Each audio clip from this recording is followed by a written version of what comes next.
Apa yang Onge rasain, gue ngerasain bang. Ketika di jalur akar itu gue lewatin, pas setak di memori gue inget tuh, dimana gue turun pakai tambang yang ditopang sama Onge tuh, yang di backup sama Onge. Itu lokasi itu bang, yang gue turunin jalur. Pas gue setak di situ lagi ngos di situ gue langsung keinget, ini jalur nih, yang tempat gue turun nih untuk evakuasi si almarhum kemarin. Itu gue langsung nih, ujung mata gue nih kiri kanan kayak ngeliat tuh sosok kayak ada yang berdiri, cuman hitam sosok itu. Astagfirullahaladzim, gue bilang gitu kan. Gue kejar tuh Onge, jangan jauh-jauh Onge. Gue bilang gelap ini, gue bilang gitu kan. Gue kejar Onge sampai gue deket sama Onge langsung ngeluarin kata-kata nggak bagus di situ bang buat gue. Gue dipegang pundak gue karena gue di depan dia nih. Lu nyium bau bangke gak? Pas gue nyampe tuh, assalamualaikum. Ternyata tuh abah lagi duduk bersila begini, di hadapannya dia tuh ada anak-anak muda tuh kisaran 5 orang. Nah itu ternyata dia lagi nyambut tamu si abah. Pada nengok, Waalaikumsalam. Dia langsung diri pakai sarung doang sama kaos loreng. Dia nyamperin marah-marah. Kan gue disebutin situ Helmi. Ini ada 5 orang rombongan yang mana dia kesini bukan untuk naik, bukan untuk wisata, tapi lebih tepatnya untuk tabur bunga. Bela sungkawa atas meninggal yang belum lama tuh, kemarin belum ada seminggu kamu evakuasi jasadnya.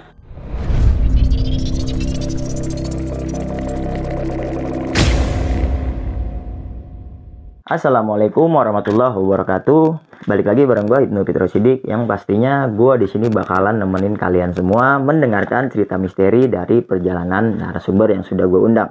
Tapi sebelum itu, gue juga mau berterima kasih buat teman-teman semua yang sudah mendukung Timur Misteri sampai sejauh ini. Semoga senantiasa kita semua selalu diberikan kesehatan, diberikan kemudahan rezeki, serta diberikan kemudahan dalam segala urusan-urusan kita.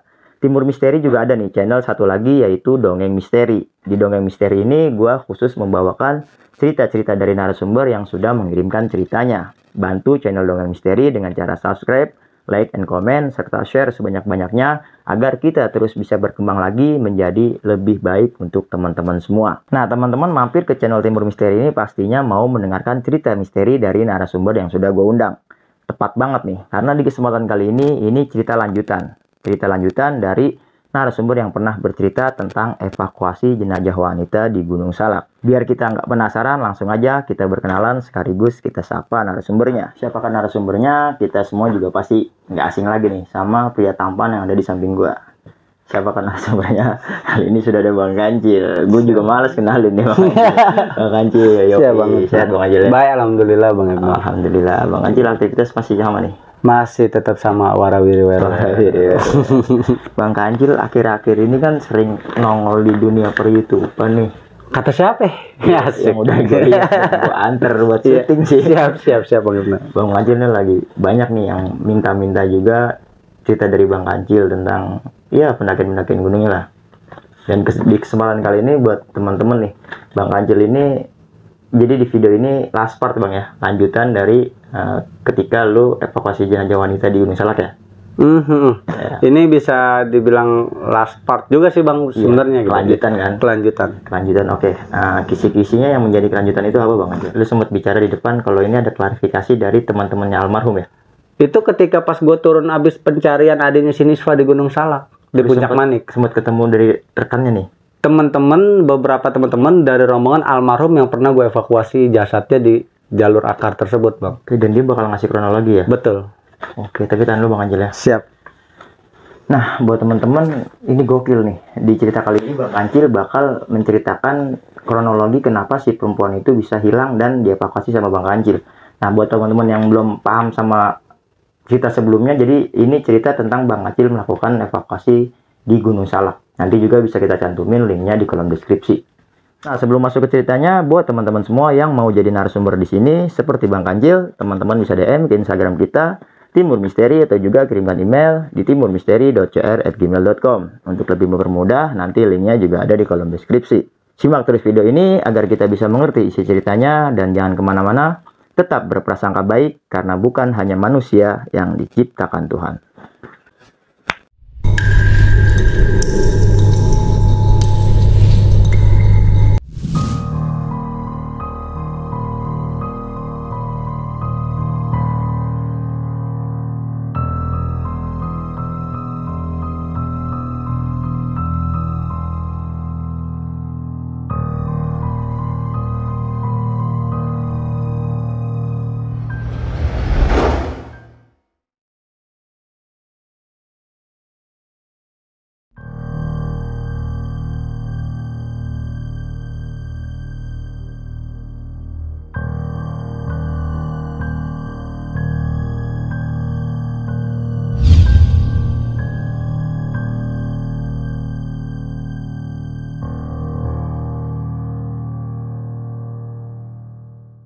Sebenarnya sih ini masih nyambung sama cerita masa lalu yang gue evakuasi jenazah itu bang.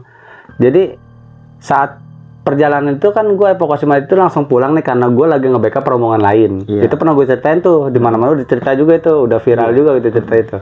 Udah banyak ditayangin gitu maksudnya. Jadi ketika gue pulang nih sama rombongan tersebut yang gue bawa nih, yang gue backup dari organisasi lain gitu ya. Nah itu salah satu dari rombongan ini si Nisfa namanya. Nah dia kebetulan udah cukup akrab sama gue semenjak di jalur. Si Nisfa ini punya adik di rumah bang, masih kisaran kelas 1 apa kelas 2 SMA saat itu. Cuman udah hobi naik gunung.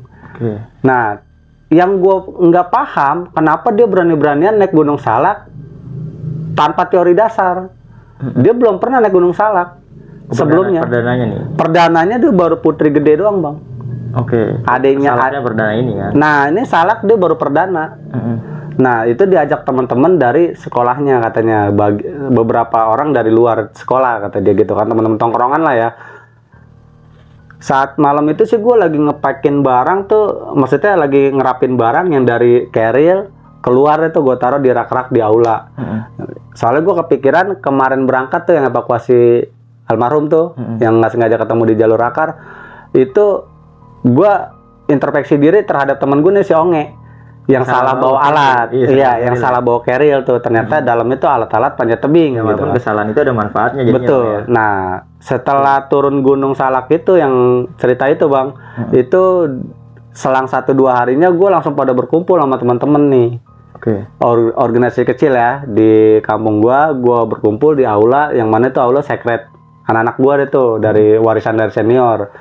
Nah, gue berkumpul untuk kerja bakti ngerapihin itu nata alat-alat biar di tempatnya masing-masing gitu kan. Jadi kalau umpama butuh kita ambil di rak ini alat-alat panjat tebing, kalau alat gunung di rak yang sebelah sini kan gitu. Tinggal gitu. Iya.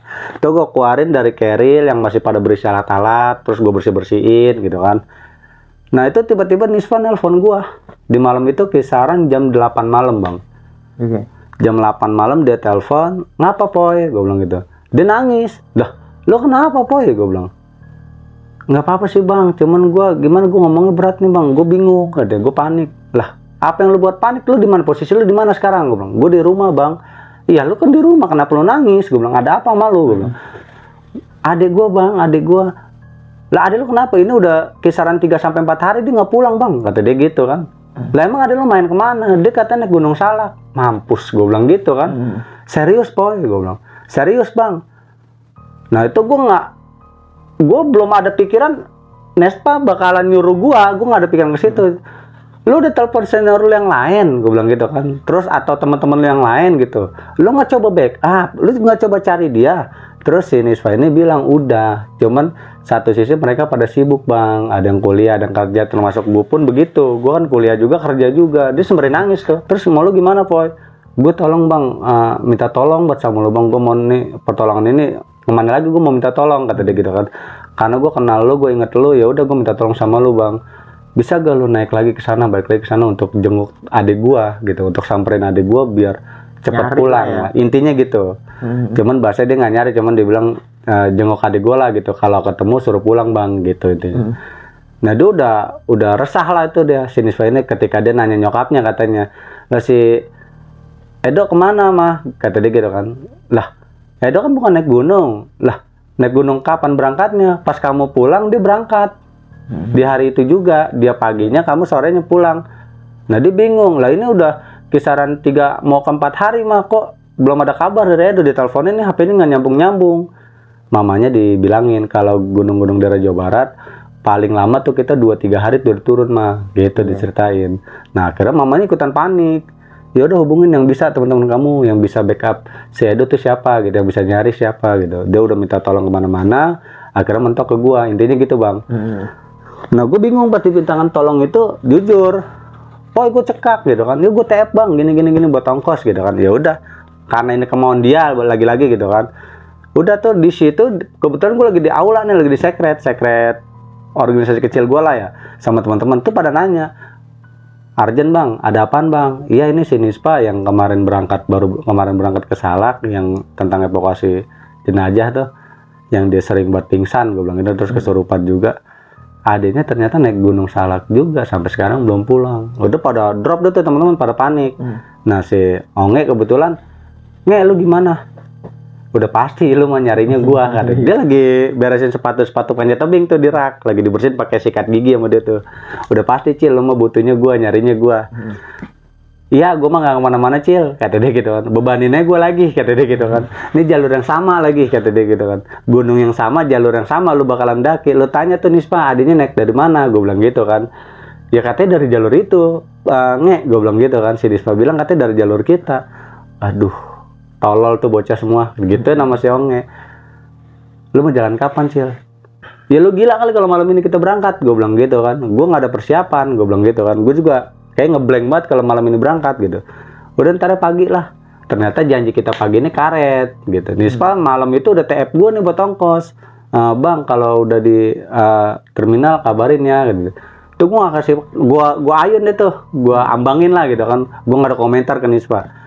Nah dia cuman ngasih kabar ke gue, "Bang, gue udah TF ya ke rekening lu nih, tinggal lu pakai aja uang itu buat berangkat gitu kan. Tolong bantu adik gue bang," gitu kan, "kalau kenapa-napa gitu kan. Sampai ketemu ya bang," kata dia gitu kan. "Gue ini banget dah sama lu lah," kata dia gitu. Berharap lah ya. Berharap banget lah intinya gitu. Nah udah deh tuh, gue cuman balas, "Oke Poy, doa selalu aja," gue bilang gitu. Sekeluarga. Udah akhirnya doa yang bagus-bagus lah gue bilang gitu. Tuh dari situ gue abain tuh komen-komenan dia banyak tuh yang masuk di HP gue kan. "Udah sampai mana bang? Udah sampai mana?" Itu sengaja gue nggak balas karena gue bingung gitu. Ya di kampung gue juga gue punya kegiatan soalnya. Jadi malam itu gue tuntasin dulu kegiatan gue sama teman-teman gitu kan, sama tim gue. Nah niatnya gue pagi mau berangkat sama Onge. Onge inget lagi berarti. Onge pasti gue ajak, soalnya emang dari malam dia udah gue cekal gitu kan, udah gue pegang lah gitu. Akhirnya ya udah gue free Cil, lagi-lagi sama gue nih jalur yang sama, tempat yang sama lagi. "Aduh lu bocor lu," kata dia. "Lagi tuh bocor pada tolol sih nih," gitu kan kasarnya. Nah akhirnya udah gue abain komenan Nesva sampai gue ketemu pagi. Ternyata paginya gue ini mau berangkat jam 8 pagi itu ngaret. Gue bangun jam 10, gue ngebel ke Onge nggak diangkat-angkat. Gue yakin dia tidur nih, karena malam kita pulang jam 2:30 dari Secret tuh pada ngumpul. Nah dari situ gue punya pikiran, gue jemput Onge lah. Nah yang mana rumahnya Onge ini sama gue cuman beda RT bang. Gue terusurin gang ke gang gitu kan, gue ke rumah Onge. Ya bener aja gue masuk ke rumah Onge udah kayak anak sendiri gue di situ, kayak keluarganya lah gitu. Kalau sama keluarganya dia, "Ma ada Onge," "No di atas masih tidur no, lo orak-orak aja lah," kalau orang Betawi kan gitu, "lo rak-rak no, dia lagi tidur," gitu. Udah gue ke atas, gue tendangin kan tuh, "Nih lu bangun," "Tai lo, ntar aja dulu," kata dia gitu kan. Nah terus dia bangun jam 12:30 lah siang. Dia belum mandinya, belum makannya, belum beres-beresnya, dia kan lama gitu kan, namanya anak bujangan saat itu. Nah terus dia bilang, "Mau berangkat jam berapa?" "Jangan lu tanya, gue dari jam berapa di sini," gue bilang gitu. "Bangunin lu gue dari jam berapa?" Nah nggak lama berangkatlah tuh kita jam 2 siang bang.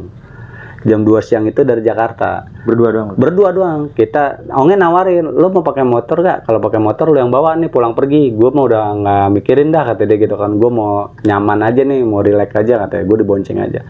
"Udah kalau strategi lu begitu, gue juga kagak mau dicurangin sama lu, mendingan naik angkot," gue bilang. "Ongkos ada nih," gue bilang gitu kan, "kita ngecer aja dah." Kampret lo," kata dia. Udah akhirnya kita ke Pasar Rebo. Naiklah dari Pasar Rebo tuh, jalan jam 2 siang dari rumah. Naik di terminal Pasar Rebo, naik bis. Udah kita menuju ke sono, ke jalur Cimlati lah tuh kan. Nah dari patokan jalur Cimlati itu kita naik lagi ojek 50.000 buat ke atas, karena nggak ada jalur angkut atau kendaraan umum yang lalu lalang daerah situ. Jadi kita nembak ojek, iya, nembak ojek buat ke perkampungan yang di atas kaki Gunung Salak. Kemakan malam tuh bang, karena kita naik kendaraan umum, belum kan berhentinya, belum ngetemnya gitu kan, bis-bis gede gitu kan. Nah di Ciawi juga sempat berhenti gitu kan, nurunin penumpang, sama ya kedibak macet juga tuh. Udah jam berapa kita di Ciawi itu, udah mau maghrib lah gitu, udah sore lah ya, jam-jam segitu jam-jam macet lah gitu kan. Nah sampai tuh kita jam 7 sore lah, jam 7 malam nih ya. Jam 7 malam kita sampai tuh pas di titik area di kaki gunung, di rumah salah satu petuas itulah ya. Kita ngeres di situ, cuman kondisi tuh hening bang. Di situ nggak ada tuh pendaki yang baru turun ngeres di situ atau yang baru mau naik malam itu tuh nggak ada, sepi sama pendaki yang pada ngumpul di situ. Biasanya banyak anak-anak pendaki pada ngumpul di situ bang. Nah akhirnya gue putusin nih sama Onge, mendingan jangan mampir dah, terus aja dah, sepi banget nih, mungkin lagi pada istirahat kali si petuanya, gue bilang gitu kan, yang punya villa itu. Ya terserah lu lah, lu biasanya pamitan dulu, izin dulu, silaturahim dulu. Dia langsung ya lah, ini udah jam segini juga, gue bilang, gue juga khawatir nih, gue bilang sama Edo di atas kayak gimana nih adiknya sih, ini kan si Nispa. Ya serah lu lah, atur aja. Udah sembari bakar rokok, sebat, 2 bat gitu kan, sembari jalan. Gue nikmatin tuh, gue terobos. Ya saat itu sih belum ada loket kayak sekarang nih. Sekarang kan udah dibuka resmi di situ. Jalur Cimati. Dulu mah langsung misalnya. Langsung. Tuh gue push, jadi kita nggak usah pakai colong-colongan, jalannya udah jalan santai. Jalan santai berdua. Itu selama di perjalanan bener-bener kagak ada pendaki yang gue temuin, Bang. Itu gue trek malam. Gue siapin semua itu dari perjalanan, gue siapin sampai takut kurang baterai, gue beli di Alfa, di Nomara tuh gue beli baterai gitu kan. Terus gue beli di center cadangan tuh kan, di Nomara ada center cadangan yang agak kecil tuh, dia kisaran 20.000 lah gitu. Tuh gue beli 2 biji tuh center cadangan. Si Onge juga bawa 2 center dari rumah di tas keril. Gue bawa 2 center, Cil. Udah pada full semua baterainya, oke, gue bilang. Cuman gue beli cadangan karena kita cuma berdua gitu, nggak ada backupan lain nih selain alat, gue bilang. Jadi alat harus memadai lah gitu. Akhirnya udah gue jalan tahap 2 tahap tuh, gue terusurin tuh jalur sampai gue itu kisaran di jam 11 atau jam setengah 12 tuh, Bang. Itu gue ada di jalur pos akar.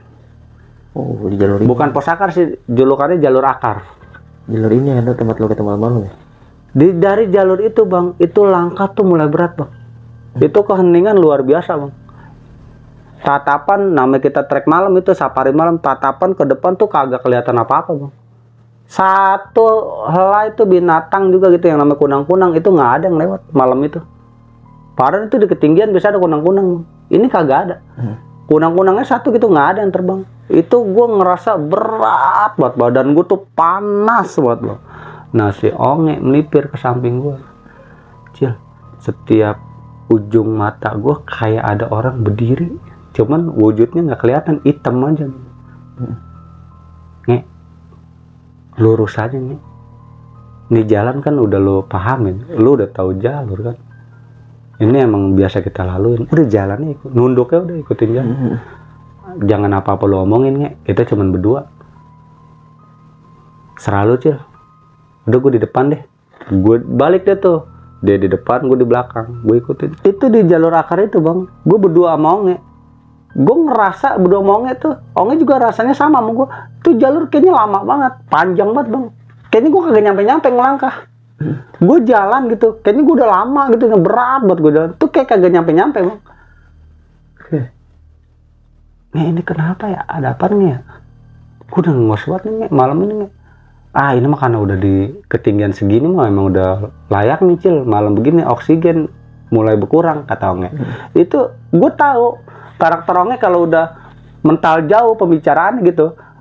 Gue paham Onge karakternya. Itu ada yang ditutupin sama dia. Dia alasan dong. Iya. Ini karena udah di ketinggian, kita kan udah sampai di sini, Cil. Ini lagi-lagi oksigen berkurang, Cil. Udah gitu kita trek malam. Emang masuk di akal pembicaraan dia. Cuman gue paham Onge, kalau dia udah ngomong dalam kayak gitu, nih ada sesuatu nih yang dia rasakan gitu kan. Gue nikmatin lagi, udah jalan Onge. Gue dorong tuh dia karena dia minta di depan, udah jalan Onge, gue di belakang. Akhirnya gue jalan. Apa yang Onge rasain, gue ngerasain, Bang. Ketika di jalur akar itu gue lewatin, pas setak di memori gue inget tuh, dimana gue turun pakai tambang yang ditopang sama Onge tuh, yang di backup sama Onge. Itu lokasi itu, Bang, yang gue turunin jalur. Pas gue setak di situ, lagi ngos di situ gue langsung keinget, ini jalur nih yang tempat gue turun nih untuk evakuasi si almarhum kemarin tuh. Itu gue langsung nih, ujung mata gue nih kiri kanan kayak ngeliat tuh sosok kayak ada yang berdiri, cuman hitam sosok-sosok itu. Enggak 1, 2, Bang. Jadi kalau gue ngeliat kanan nih ada dia, ngeliat ke kiri ada dia gitu. Cuman sosok itu hitam berdiri gitu. Kayak posisi orang tapi berdiri posisi orang berdiri tapi hitam gitu, Bang.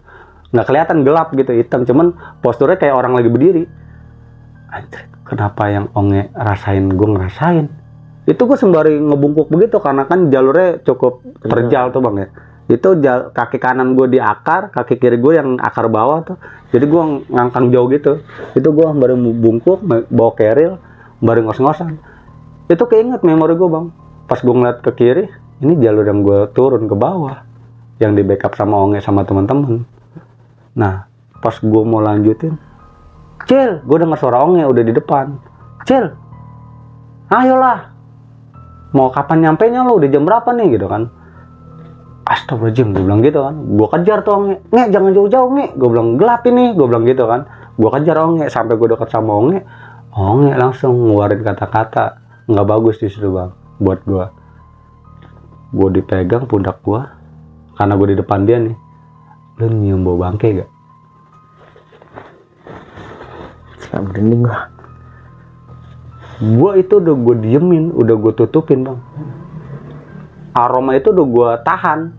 Karena pas gue setak di bawah itu yang gue bilang mata gue udah kemana-mana. Itu aroma udah kendus sama gue.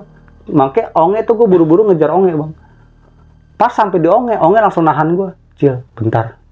Lu nyium bau bangke juga. Tuh hati gue gak karuan bang. Buk, buk, buk. Gue mau balik kanan, ninggalin Onge. Gue bingung. Jalur trek malam yang gue laluin trek malam bener. Udah Nge, jalan Nge. Apaan sih lu ah? Padahal gue udah gak kuat bang sama bau itu. Gue juga ngendus gitu. Gue juga nyium. Udah Nge, jalan Nge ah. Ini mah belerang gue begitu. Sejak kapan? Kata dia gitu kan. Lewat jalur sini ngendus belerang sampai setajam ini. Kata dia gitu kan. Payah lu Cil, kata dia. Dikatain sama bau bangke. Cuman masih frontal ngomongnya. Masih ini aja gitu. Masih ngerasa kayak di rumah gitu si Onge ini. Tanpa dia sadarin mungkin karena dia capek ya. Gue dorong terus, gue push terus. Udah jalan. Berisik lu. Jalan. Ini rokok nih. Gue alibin lagi, balik lagi ke rokok. Biar hilang sugesti itu semua lah. Karena gue juga udah mentok bang. Gue udah bingung mau ngelempar kayak gimana caranya. Gue udah nggak tahu gitu. Ngilangin sugesti ini gue gimana cara gue nggak tahu. Udah gue keluarin rokok nih udah isap rokok, bakar rokok Nge. Gue bilang bawel lu, gue bilang udah sembari jalan. Tap. Nyampe dah di Puncak Manik 2211 mdpl kalau nggak salah tuh. Puncak Manik 1 itu pas gue nongolin pala kan jalurnya agak menggunduk tuh. Pas gue nongolin pala duluan itu langsung kelihatan tuh makam di situ. Nah Onge di atas udah teriak-teriakan, buka keril dia teriak-teriakan, Do, woi lu di mana? Gitu kan. Gue temennya kakak lu Nispa. Lu pulang doi. Gue nyampe itu. Nge, lu mau teriak sampai suara lu kering juga? Gue bilang gitu kan. Nggak bakal nyaut. Lu lihat, kagak ada tenda sama sekali. Malam ini cuman kita doang. Langsung dia duduk di tanah tuh ngedevlog. Buka topi, anjrit. Ngapa di Manik cuman kita doang, ini berdua nggak ada pendaki lagi. Gua kagak ngerti. Lah katanya dia sepadinya kemari. Ya lu nanya gue nanya siapa? Udahlah packing lah, gue bilang gitu. Buka tenda lah, gue bilang gitu. Gacap udah dingin badan gua. Itu udah subuh lah ya, udah mendekat subuh ya. Udah subuh lah gitu. Nah itu udah langsung gue prepare. Gua nggak mau tahu berdua sama Onge, intinya gua harus butuh istirahat yang full. Jadi gua gelar tenda keker mungkin lah gitu ya. Gue tancap pasak segala macam, gue pasang flashlight, lapisan tenda gitu kan. Udah nggak ada tuh yang namanya nyalain kompor, masak air, ngeluarin nesting, lu makan berat kagak ada, langsung brek tidur bang. Karena ya yang gue rasain udah gue capek gitu. Nggak tahu kenapa malam itu gue mendaki capek yang gue rasain. Jadi gue nggak sempet masak air, nyeduh ini nyeduh itu, bikin ini bikin itu buat ngisi perut gue dulu nih, karena di ketinggian kan dingin gitu. Gue langsung aja brek. Tidur dua-duaan. Gue bangun di jam 10 pagi. Jam 10 pagi gue baru kena roti 2 lembar. Berdua sama Onge diawurin susu tuh Mas Eres. Minta turun Onge.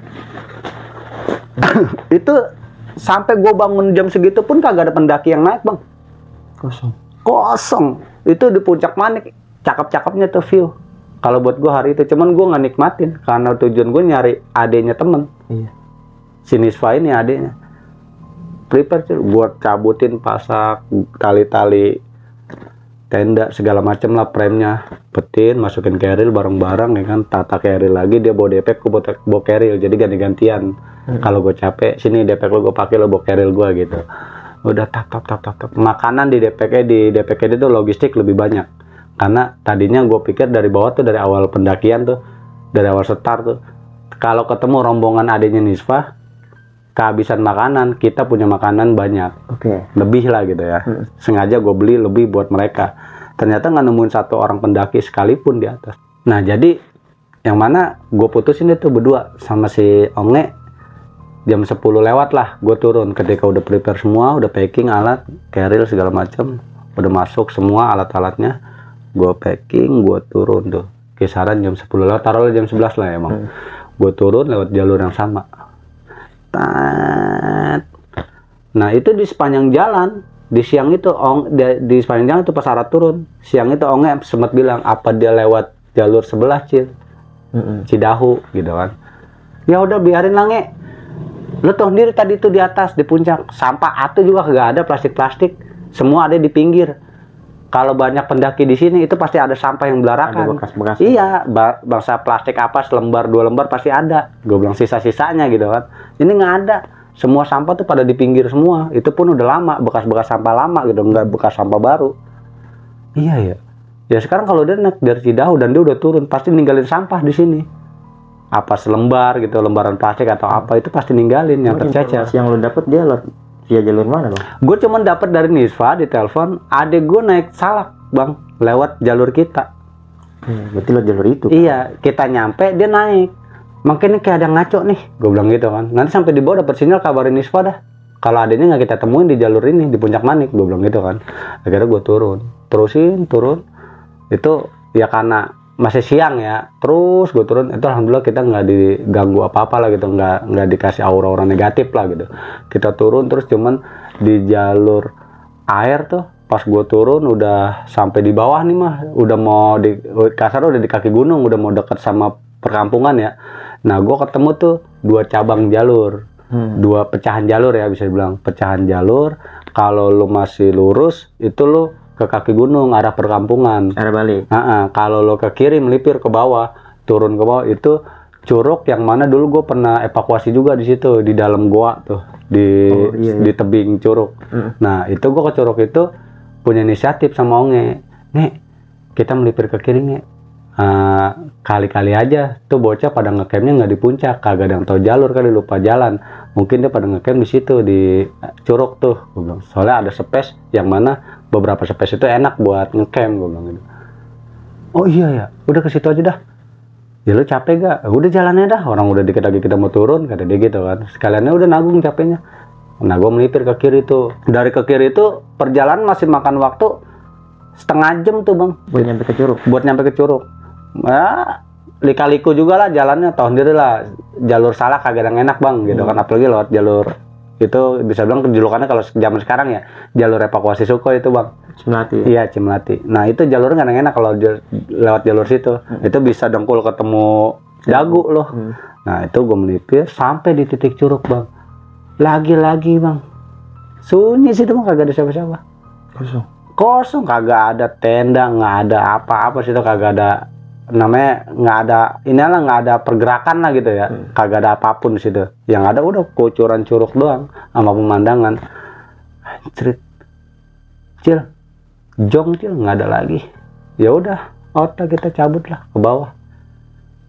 Oke, balik nih Cil Afik ya. Iya balik, ya udah.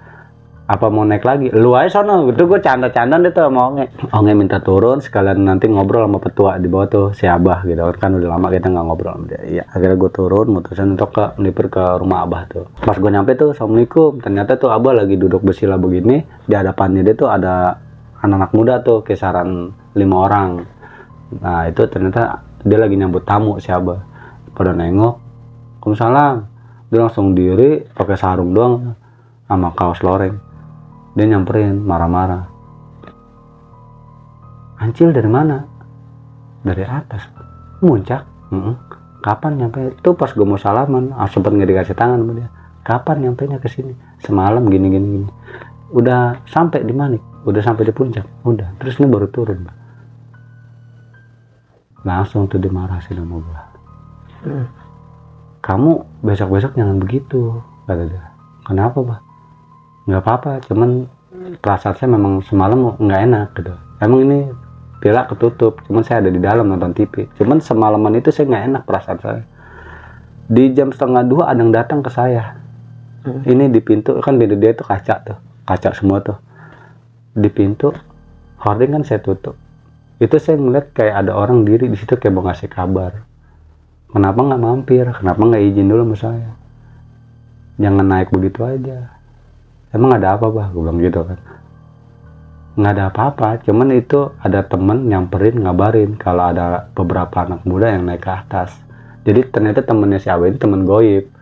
Nah, Abah bingung, beberapa anak muda muncak ke Manik tengah malam dadakan. Siapa? Ya udah jagain aja. Abah ngomong gitu. Nah itu insting gue sama si Onge, kemungkinan besar itu bang. Ketika yang tadi gue bilang di jalur akar itu, gue sugesti gue udah tingkat dewa, berdua sama Onge larak lirik ke kanan ke kiri itu kayak ngeliat sosok hitam kayak orang, posisi orang berdiri. Mungkin itu sosok itu salah satu temannya Abah. Yang ini juga kuncen ya? Iya, yang selalu ngejagain kita sampai di garis finish, sampai di puncak dengan selamat gitu kan. Alhamdulillah sih itu, sampai kita turun pun selamat gitu. Nah sugesti gue langsung ke situ, cuman gue nggak ngomong ke Abah nih. Nah ya udah, tapi kamu pada selamat kan? Berapa orang? Berdua. Betul berdua. Dalam rangka apa? Gitu kan. Nah gue jelasin di situ gini. Oh ya duduk dulu sini. Anak-anak sini deh. Kan gue disebutin situ Helmi. Ini ada 5 orang rombongan yang mana dia kesini bukan untuk naik, bukan untuk wisata, tapi lebih tepatnya untuk tabur bunga. Bela sungkawa atas meninggal yang belum lama tuh, kemarin belum ada seminggu kamu evakuasi jasadnya. Rekan-rekan almarhum ya? Yang cewek itu bah, si Ongen langsung begitu, langsung frontal nih. Yang cewek itu bah, iya betul yang itu, yang kamu bawa ke sini, terus langsung dijemput sama orang-orang situ lah gitu ya, beberapa petugas situ lah ya, dikabarin sama Abah. Tuh langsung tuh si Ongen ngomong gitu, tuh 5 orang itu nih. 2 cewek, 3 cowok langsung meluk gua. Yang mana salah satunya tuh seniornya almarhum. Gua langsung meluk gua, "Bang, abang orangnya bang, makasih bang ini." "Bang ikut saya bang ke Jakarta." "Ngapain?" "Ke rumah almarhum, ibunya, keluarganya semua mau ketemu abang." "Buat apaan bang? Bukan saya yang berhak, nih Abah yang berhak untuk ditemuin, bukan saya. Kalau saya mah ya mungkin segala sesuatu itu udah aturan Allah yang kehendak yang kuasa." Kita bilang gitu sama teman-temannya. Dan lagi-lagi mungkin ini entah kecerobohan, entah kelalaian dari teman-teman gitu kan, dari abang-abang semua, hingga terjadi bencana yang sangat besar, yang sangat dahsyat seperti ini adanya, gue bilang. Dan alhamdulillah almarhum bisa ditemukan bang, gitu. Bukan lantaran saya nyari, saya mah bukan nyari, saat perjalanan itu saya lagi bawa rombongan orang, saya bilang gitu sama beberapa senior dia tuh. Itu yang cewek 2 itu nangis aja, "Bang ikut mau ke atas." Lah kagak bisa, saya lagi dalam pencarian juga ini, yang mana ada beberapa anak muda nih, salah satunya teman saya, kakaknya. Jadi kakaknya laporan sama saya, adiknya naik ke gunung ini. Nah Abah langsung ngomong, "Oh," langsung begitu, "Mi, iya kemarinan ada, udah mau maghrib, datang kucuk kata anak Jakarta, rombongan dari Jakarta Timur, mau naik Gunung Salak, izin sama Abah." Saya bilang, "Ngeres di sini, istirahat di sini, besok pagi kamu naik. Cuman kalau berasa capek, belum sampai di puncak, turun. Atau mau di handle, mau di backup. Saya punya anak, biar bisa backup kamu semua. Pada apa jalurnya, apal." Cuman saya nggak kasih. Mungkin nih anak-anak kecewa atau ngambek. Sore itu pun langsung pamit. Ngomongnya mau ke Gede. Oke. Nah, gue dapet bocoran dari Abah begitu, langsung kaget gue. "Kemana bah?" "Ke Gede Mi, ngomongnya mau naik Gede." "Udah Gede aja." Soalnya ada ngomong begitu dari beberapa rombongan dia tuh, "Udah ke Gede aja yuk, kita jangan di sini." Jadi kayaknya seakan-akan kayak ngambek kali sama saya, kata si Abah. Gue langsung ngising, gue ke Gede nih anak nih. Gue fokus dari situ, dapat sinyal dia tuh walaupun putus-putus di rumah si Abah nih. Gue telepon nih Pak, "Poy, adek lu di Gede Poy, bukannya Salak." "Loh, bukannya Salak bang, kata nyokap Salak." "Tapi gimana, udah ketemu belum?" "Belum Poy." Jadi gue dapat informasi nih dari si Abah, "Lu ke Gede aja bang." "Oke," gue bilang, "masih dalam pencarian nih Poy ya." "Iya bang, gue minta sampai ketemu sama adek gue." perasaan gue nggak enak bang, soalnya udah hampir ini udah mau 5 hari kata dia gitu kan. Nah tuh pas habis gue nelpon Nispa ngasih kabar kalau adiknya nggak di Gunung Salak. Nah gue di situ bincang-bincang kecil tuh sama si Abah dan sama teman-teman dari almarhum yang kemarin gue evakuasi bang. Nah ketika lagi bincang-bincang ngopi gitu sembari ngerokok sebat, ini temennya ngebocorin sedikit bang, yang mana kejadian sampai ngerenggut nyawa satu korban tuh si almarhum malah ya intinya. Ini atas dasar kesalahan dari teman-teman bang. Jadi ketika di jalur ternyata dia ini pada safari bang, safari malam. Oh, naik malam. Jadi dia naik malam, kisaran jam 9 malam itu berpencar bang. Jadi ya kesalahan intinya ada di temen dah gitu, dari tim lah gitu ya. Kesalahan tuh sampai bisa merenggut nyawa satu korban lah gitu ya. Si korban ini yang gue evakuasi kemarinan tuh, itu ketika dia berangkat dia lupa nih ada temen yang masih ngeres, cuman posisinya ngeresnya ini bareng-bareng, yang satu ini tidur. Si almarhum ternyata bang. Jadi dia senderan tanpa lepas keril di malam itu kisaran jam 9-an tuh, dia senderan di pohon tanpa lepas keril, dia tidur, dilonjorin kaki dia tidur. Teman-teman ini ngeres udah saking lamanya, langsung disuruh push sama yang lain. Ayo, makin kita diam makin dingin di sini. Terusin menuju puncak, masih jauh nih ke puncak Mani katanya.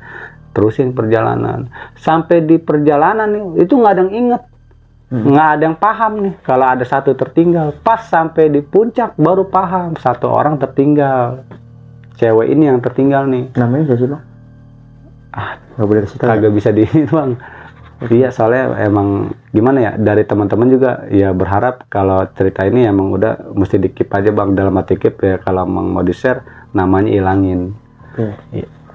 Nah akhirnya dia buat ini juga sih, buat pelajaran juga sih. Intinya gue ngomong begini, bicara begini bukan gue so tahu atau gue banyak ilmu bang, atau so pinter gitu. Gue ngomong begini ya ini hanya cukup untuk berbagi aja sih bang. Pengalaman ya. Bukan dari pengalaman juga sih bang, jadi berbagi soal apa ya? Ya dibilang yang dilakukan jadi pelajaran jadi kita ya. Kesalahan yang pernah dilakukan orang-orang ini nih, teman-teman kita lah ya gitu. Mau kenal mau kagak tetap yang namanya anak-anak mapal itu teman gitu. Yang namanya anak-anak pendaki itu teman. Ketika lo ngerasain dan lo punya keinginan besar untuk ngerasain pendakian gitu, untuk nyoba naik gunung ini naik gunung itu, kalau emang masih belum waktunya atau lo belum cukup ilmunya jangan gitu. Jadi ya ini mungkin bukan orang-orang baru nih dari rombongan si almarhum. Ini orang-orang mungkin udah ada senioran gitu kan, orang-orang lama gitu kan. Bisa bilang pemula, pendaki muka lama gitu kan, ya kan. Kalau bahasa gue begitu tuh, pemula bukan berarti dasar, pemula itu pendaki muka lama. Jadi ketika orang yang pahamnya masih bisa salah bang, masih ada lupa gitu, gimana yang baru gitu. Makanya kan gue lihat nih anak-anak sekarang zaman udah beda bang gitu kan. Lo naik ketika lo udah lulus sekolah, lo punya gaji sendiri, uang pribadi lah ya, lo bisa kerja, lo punya gaji bulanan, lo bisa sisihin uang lo dari gaji lo beli perabotan, lo beli keril, beli ini segala macam, tapi lo belum tahu tuh teori dasar naik gunung tuh apa. Nggak dipelajari. Yang nggak dipelajarinnya, yang kagak lo pahaminnya, yang kagak lo bisa belinya, itu yang bakalan berharga nanti di alam. Nah itu nggak bisa lo dapetin sembarangan, nggak lo ke toko manapun itu nggak ada. Pelajaran itu nggak ada di toko, yang ada cuman peralatan. Lo beli keril ada, lo beli sepatu ada, jaket, topi, jam tangan ada, sepatu pun ada gitu. Cuman kalau buat pelajaran nggak ada. Dan itu penting ya bang? Penting banget bang, penting. Makanya pergaulan itu kalau lo pengen naik gunung lo harus banyak bergaul dah. Cari pengetahuan dalam arti bergaul dengan dalam lingkaran yang baik ya, yang bagus, yang benar ya, bukan yang lurus jalannya gitu, bukan yang belok gitu. Bergaul dalam lingkaran yang baik, yang benar gitu, yang tempatnya. Jadi ketika temannya bicara itu bang, gue langsung merasa ternyuh situ bang sama Onge. Onge pun sampai ngelontarin kata kasar lah ke teman-temannya, lu tolol, langsung begitu, karena mungkin udah kesel banget nih Onge. Gue masih ngerasa miris aja gitu bang, jadi gue jaga omongan. Aduh, ini yang sangat disayangkan gitu. Ya pada akhirnya ya merenggut satu nyawa gitu kan. Pulang hanya nama, intinya itu. Kalau anak-anak gunung bilang itu, jangan sampai kita pulang, kita naik bareng, jangan sampai kita pulang hanya nama. Ya jadi semuanya ya balik lagi ke diri sendiri gitu bang, ke diri masing-masing. Ya namanya kelalaian nggak bisa diinin sih gitu, bukan berarti lo nggak punya teori dasar gitu. kelalaian itu kan bisa dibilang lupa diri atau gimana gitu kan, karena saking bawa banyak rombongan mungkin gitu kan. Ya cuman lagi-lagi itu yang gue sesalin, sampai Onge sendiri ngejat tim itu, tim 5 orang itu, lu dongo sampai bilang begitu. Ya karena mungkin Onge pun udah ngerasa Bawa emosi ya. Kebawa emosi, dia udah ngerasa ngedalemin gitu, ngejiwai. Dia ngegambarin seakan-akan dia ada di posisi rombongan si almarhum. Di rombongan yang kesalahan ini gitu. Lu dong hampir gitu senior. Ya lagi-lagi di stop tuh sama si Abah, sama yang punya pila tuh. Akhirnya udah ngobrol-ngobrol minta maaf. Nah gue pamit deh tuh di situ, karena gue kan ada urusan lain gitu kan, dalam masa pencarian juga. Gue nggak mau ini semua terjadi malah sebaliknya gitu. Gitu kan, malah gue jadi kenapa-napa nih, adiknya temen gue malah jadi kenapa-napa. Akhirnya gue pamit minta redonya sama petua di situ, gue pamit mau gini-gini. Ya udah, kayaknya sih nggak kenapa-napa nih anak, ada cuman salah satu dari rombongan dia ada yang kecapean, cuma ngomong gitu doang. Kenapa tuh? Tuh gue mulai pede di situ, dalam arti bukan gue percaya sama orang ya. Balik lagi kita percaya sama Tuhan, sama yang kuasa gitu, sama yang kehendak gitu, nyiptain segala sesuatu di dunia. Cuman balik lagi dia kan kita anggap orang tua, petua gitu di situ kan, di tempat itu. Jadi gue lebih percaya gitu daripada omongan-omongan orang lain gitu. Iya, ya. Betul. Nah akhirnya dia ucap begitu, dia lontar kata-kata itu, gue mulai ngerasa, oh, alhamdulillah nih kalau nggak ada kenapa-napa. Buru-buru gue pamit. Terus gue pelipirin sampai Ciawi, langsung gue ke Cibodas. Alhamdulillah pas gue sampai di Cibodas, turun dari angkot kuning tuh. Pas di Cibodas kan tuh ada angkot kuning tuh, tanjakan tuh, turun dari bis langsung angkot kuning. Itu gue naik angkot kuning, turun di Cibodas, di atas. Pas gue turun di atas, di pasar tuh, itu gue sempat ngeres. Gue ngeres pertama di warung Mang Asep. Nah dari Mang Asep ngobrol, gue lebih melipir ke depan, mau arah pendakian. Di arah pendakian itu ada warung lagi di situ, Mangkeling. Nah gue nongkrong di Mangkeling di situ. Gue ngopi lagi di Mangkeling. Terus si Onge mesen Indomie, nggak lo ngopi? Enggak, gue mau Indomie lagi dah. Gue masih lapar. Yaudah mesen lagi. Gue udah nanya tuh, Bang, dari mana? Dari Kampung Rambutan. Ada tuh pendaki rombongan, berapa orang lah gitu, cowok semua. Baru turun bang. Iya baru mau turun nih, belum bersih-bersih. Wah alhamdulillah dah. Bang ketemu orang kayak gini nggak, ciri-cirinya begini gini. Aduh kagak ngerti ya, soalnya banyak banget yang naik hari ini kata dia gitu kan. Yang naik banyak, yang turun banyak kata dia. Oh gitu ya, lagi banyak orang berarti banyak pendaki bang ya di atas. Iya. Ya udah alhamdulillah. Emang kenapa bang? Kagak, nggak kenapa-napa, gue cuma nanya doang, ini adik gue langsung ngomong gitu ke anak-anak Kampung Rambutan katanya itu. Nah akhirnya gue ngopi lanjutin, Onge makan. Cil, lu serius mau naik malam ini? Ya kalau emang gue udah malam ini, ya malam ini lah kita naik. Oke. Buset, ini betis gue udah berasa banget Cil sama paha gue, kata dia. Udah mana kantor pen kagak dibawa lagi, kata dia kan gitu. Gue mau harus kantor pen apa beli dulu kali ya. Tadi dulu gue ngomong dulu nih sama Mang Keling gitu kan. Kalau masih diizinin berangkat malam ini, gue berangkat nih, soalnya urgent gue bilang gitu kan. Jadi ngomong dulu dah. Itu toto pas gue mau ngomong, itu ada bocah rombongan turun tuh. Turun yang mana 3 orang nih lagi nati temennya di tengah-tengah, lagi bukan ditan sih, dibopong gitu. Kakinya kegelincir, mata kakinya tuh bengkak sebelah. Jadi entah kenapa itu namanya jalur ya kan, apalagi kan jalur gede kan biasanya begitu tuh, banyak jalur-jalur terjal bikin kesleo kalau turunnya sembarangan.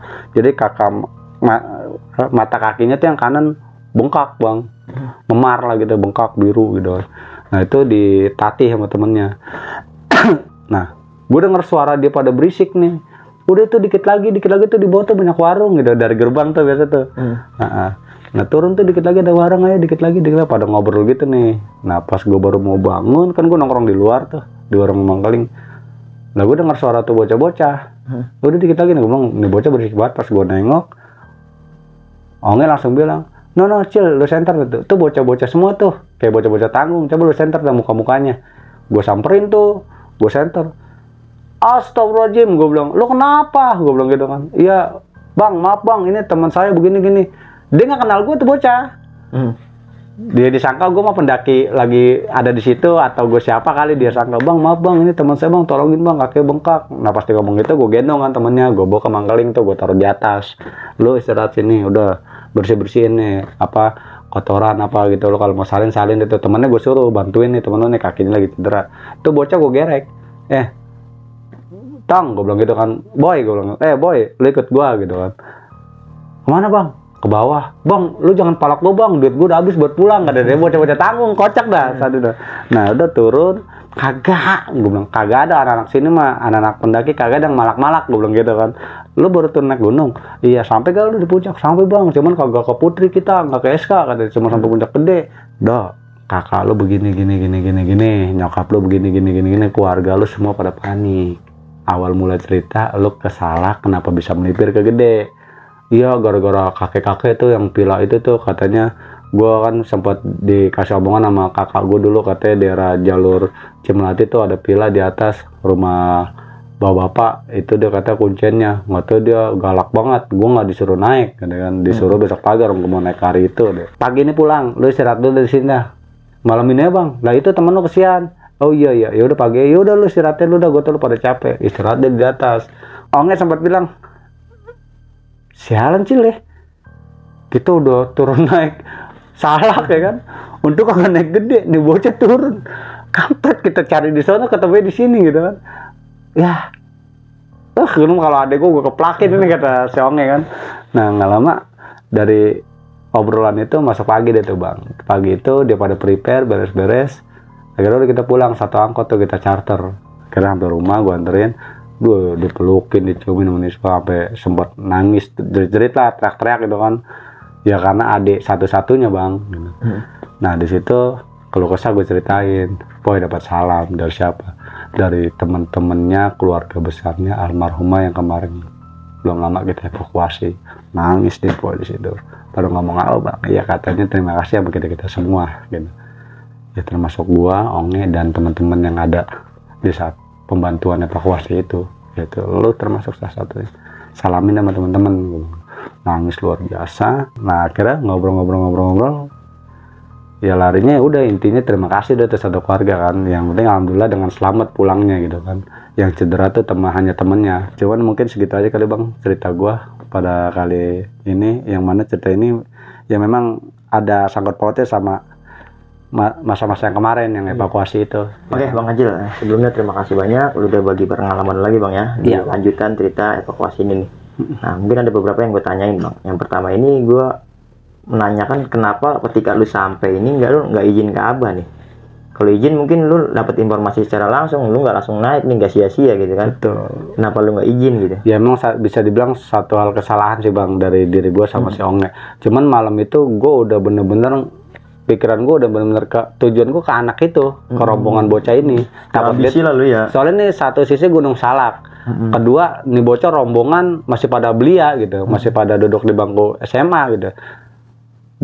Si kakaknya bilang cuman beberapa orang yang tahu jalur. Ya kalau pengalaman gue Salak mau lu sepaham apapun ini Salak gitu, apalagi masih pada gitu. Apalagi masih pada kecil gitu, masih pada labil lah gitu. Jadi gue utamakan tujuan gue ya udah bocahin dulu gitu. Jadi lu berambisi banget ya. Sampai lu lupa, mungkin nggak ingat tentang perkara izin ini ya. Sebenarnya sih bukan nggak inget bang, sempat diingetin sama Onge. Cil yakin lo mau nerusin aja, nggak ini aja nih langsung terabas, kagak mampir aja dulu. Ah udah lah Nge, ini lu isepnya rokok nih, udah jalan aja, ntar gampang pulangnya aja. Karena lu juga yakin emang informasi yang lu dapet naiknya gunung itu konkret ya? Iya konkret, gunung itu via itu gitu. Betul ya? Oke jadi lu memutuskan ya udah bener ini gitu. Nanti ketemu kalau memang di sini gitu. Jadi pas turun kan kita bisa bareng-bareng. Teman-temannya pasti kan rame gitu ketemu ya. Oke. Soal sih Bang Ajil. Nah juga sama ini Bang Ajil, ketika lu melewati jalur yang dimana lu sempat pernah evakuasi almarhum nih, itu bau yang lu cium sama nggak sih Bang sama bau yang pada saat itu lu cium gitu ketika lagi evakuasi sama pas lagi lu lewat situ gitu setelahnya, baunya sama Bang? Bukan sama lagi Bang, gimana sih kalau ini bukannya nyamain ya, kita ini aja yang tepatnya aja lah gitu, yang sering kita hadapin gitu sehari-hari ya. Ya bangke gitu sih, kayak binatang lah gitu, kayak tikus atau apa gitu, udah sehari dua hari kan nyengat tuh di kolong rak piring atau di mana gitu. Ya gitu, seperti itu Bang. Iya bau-bau kayak bau bangke, bau busuk gitu Bang. Sama berarti baunya? Sama. Ketika gue ngendus itu, terus gue refleks langsung kejar Onge, karena Onge udah ninggalin gue terlalu jauh. Gue mau mendekati Onge malah nyegat gue. Cil lu ngendus ke si aroma yang pahit di sini, aroma busuk, aroma bau bangke. Gue langsung begitu. Lah apaan sih Nge? Belerang ini. sejak kapan belerang sampai kendus di jalur akar gitu, sampai sedalam ini, tajam ini endusannya, apa aromanya gitu. Ini rokok nih, gue bilang. Udah jalan-jalan, sampai gue dorong-dorong nih. Ya karena lo ngapa lo buka gitu. Gue juga di bawah tadi gue begitu. Iya. Lu sendiri lagi nutupin. Iya. Dia nggak buka ya. Iya, gokilnya lu berdua doang sih bang. Iya. Udah gitu ada kesan nih yang di jalur itu yang pernah lu lewatin ya, pasti ya entah dari sugesti, entah dari apa ya bang ya, karena kita baru banget habis ngangkat orang di situ ya, pasti ya memori. Tapi gini bang, banget ya. ini mohon maaf ya, cerita ini sih lagi-lagi gue sempat bilang ke Nispa nih, ini malam Sabtu nih ya. Kemarin malam Rebo gue sempat kontak Nispa, izin pak untuk naikin cerita ini. Ya Nispa sih ngizinin karena nggak ada hal-hal negatif gitu. Iya, cuman masa pencarian doang, dan alhamdulillah adanya selamat gitu. Karena ada yang nggak kenapa-napa, cuman ada beberapa kecelakaan ringan lah gitu ya, cedera ringan. Nispa ngizinin, taikin bang cerita ini buat sambungan yang kemarin evakuasi. Cuman gue bilang ke Nispa, gue canda tawa nih sama Nispa di telepon, lagi malam Selasa mau Rebo gitu. Bisa gak Poy kalau umpama ada part 2-nya lu yang cerita di Timur Misteri. Nah, dia bilang sih cuman nyampein ke gue insya Allah, karena dia sekarang udah punya anak bang, punya suami. Jadi gimana sih, selayaknya ibu rumah tangga gitu kan. Agak repot lah ya. Iya, dia bilang insya Allah bang, gue sih pengen banget silaturahim lagi kalau lu orang. Cuman lagi-lagi gimana ya, gue udah sibuk ibu rumah tangga kata dia. Gue punya anak kecil kata dia. Boleh bang nanti ditawarin mampir ke sini. Kayaknya sih nih gitu, ada kemungkinan besar kayaknya ya dia pengen gitu podcast bareng kita. Iya, karena memang banyak hal, banyak cerita malah jatuhnya di dia sih sebenarnya. Di versinya si Nispa. Buat teman-teman juga bantu kita nih biar kita bisa ngundang Nispa nih berbagi pengalaman evakuasinya versinya dia ya. Iya, betul. Oke, buat Nispa juga yang nonton video ini, ayo dong di sini. Siap. Oke, Bang Acil, sekali lagi terima kasih banyak nih udah mau berbagi pengalamannya dan mau lagi-lagi mau menceritakan pengalaman-pengalaman yang sangat menarik.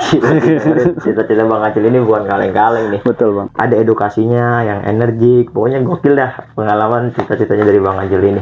Nah, buat teman-teman semua, sebelum gue tutup video ini, gue juga mengingatkan apapun yang sudah diceritakan sama Bang Acil ini lagi-lagi bukan bermaksud buat nakut-nakutin nih bang ya. Iya bang. Untuk memberikan kesan-kesan yang negatif nih buat teman-teman semua, khususnya para pendaki gunung. Melainkan cerita ini lagi-lagi kita jadikan pengalaman serta pembelajaran untuk kita bersama. Oke, Bang Acil, lagi-lagi terima kasih banyak. Siap bang itu. Udah mau bagi pengalamannya. Dan buat teman-teman semua, gue juga mau berterima kasih yang sudah nonton video ini sampai habis. Semoga kita semua selalu diberikan kesehatan oleh Tuhan Yang Maha Esa. Kiranya itu aja, gue Ibnu Fitro Siddiq pamit undur diri, dan Bang Acil juga pamit undur diri. Wassalamualaikum warahmatullahi wabarakatuh.